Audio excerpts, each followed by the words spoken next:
Bapak Ibu, ini video cara penggunaan Si Ajar versi 3.2. Oke, langsung saja. Di sini Bapak Ibu bisa, misalnya di sini saya belum buat di KD 3.9. Nah, ini. Di sini Bapak Ibu bisa lihat ada metode, ada ketika kita klik di IPK-nya ada metode, ada nilai karakter dan ada pertemuan ke. Kebetulan di sini saya aturnya 3 kali pertemuan. Jadi saya atur yang ini pertemuan 1.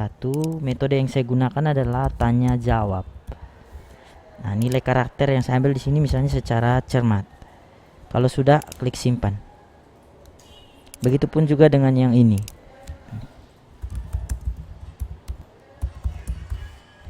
Ini pertemuan kedua. Dan yang ketiga ini. Secara cermat. Metode yang saya gunakan ada tanya jawab. Ini secara cermat.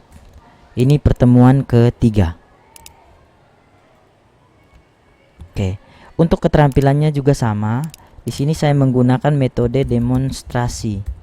Nilai karakter yang saya ambil adalah bertanggung jawab. Pertemuan 1.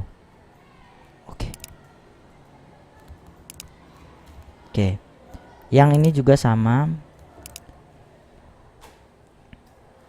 Ini metode yang saya gunakan adalah metode demonstrasi dan praktikum. Misalnya nilai karakternya adalah bertanggung jawab. Oke, pertemuan ketiga. Simpan. Oke. Nah, di sini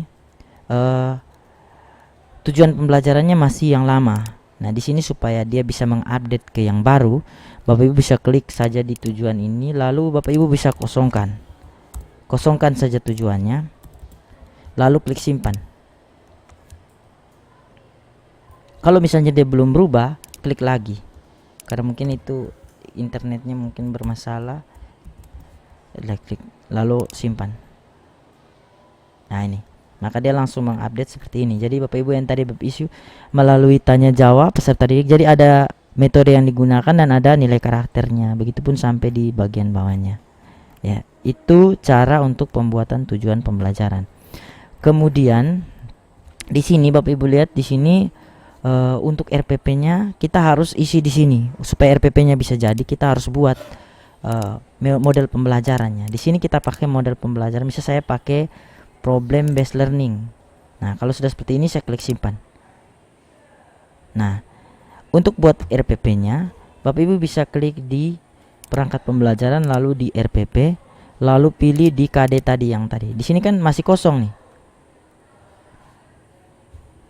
Sabar.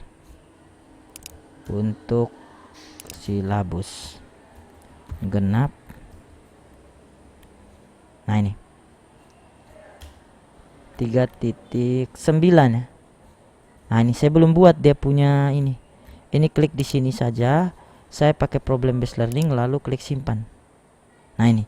Kalau dia sudah isi seperti ini, Bapak Ibu bisa cek di RPP-nya. 3.9 tadi langsung dia ada seperti ini, 3 kali pertemuan. Nah, di sini Bapak Ibu tidak bisa langsung cetak, harus edit. Jadi kalau misalnya pendahuluan untuk pertemuan satunya seperti ini, Bapak Ibu tidak perlu mengubahnya. Tapi kalau ada perubahan atau yang mengganti, tinggal edit saja di sini. Mau atur ini alokasi waktunya berapa menit, tunggu sampai loadingnya ini. Kadang loadingnya loading untuk menampilkan editornya memang agak lama, tergantung dari koneksi internetnya. Nah, ini Bapak Ibu tinggal saja mengganti sesuai lalu klik simpan. Alokasi waktunya berapa menit. Begitupun dengan kegiatan inti pada pertemuan 1, Bapak Ibu tinggal isi deskripsi kegiatan pembelajarannya apa-apa saja, tinggal diisi di sini, simpan. Ini juga sama. Ini apa-apa saja kegiatannya diisi, lalu simpan. Begitupun juga dengan pertemuan kedua dan pertemuan ketiga.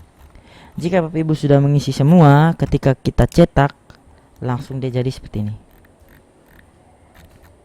Nah, untuk cetaknya tekan Ctrl P, pilih yang save PDF saja supaya filenya bisa dicetak lagi nanti. Nah, PDF, lalu pilih di sini A4. Lalu marginnya pilih yang custom.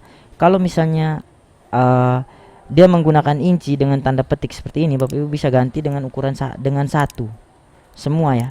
Ini ganti 1, kemudian yang ini juga ganti 1, yang ganti 1, ini ganti. Tujuannya supaya jangan terlalu di pinggir. Ketika cetak kalau kita jilid bisa dipakai untuk jilidnya, ruang untuk jilidnya. Kemudian kalau misalnya sentimeter, Bapak Ibu bisa taruh 2 atau 3 cm, misalnya 3 cm atau 2 cm, tergantung dari pengaturan komputer Bapak Ibu. Untuk scale-nya di sini pastikan 100. Kemudian kalau misalnya ini posisi tercentang, akan ada tulisan di bagian bawah ini. Jadi ini tidak perlu, jadi Bapak Ibu bisa hilangkan saja supaya tidak ada tulisan di bagian bawah. Nah, ini diposisikan dalam posisi centang ya. Lalu klik save. Di sini saya simpan di dokumen, misalnya KD1. Save. Nah, di sini Bapak Ibu bisa lihat di dokumen di saya yang sudah tadi. Nah, ini RPP yang sudah saya cetak. Dia jadinya seperti ini karena tadi saya belum isi kegiatan intinya, jadi dia seperti ini. Kalau sudah isi maka dia sudah terisi semua. Oke, sekian videonya.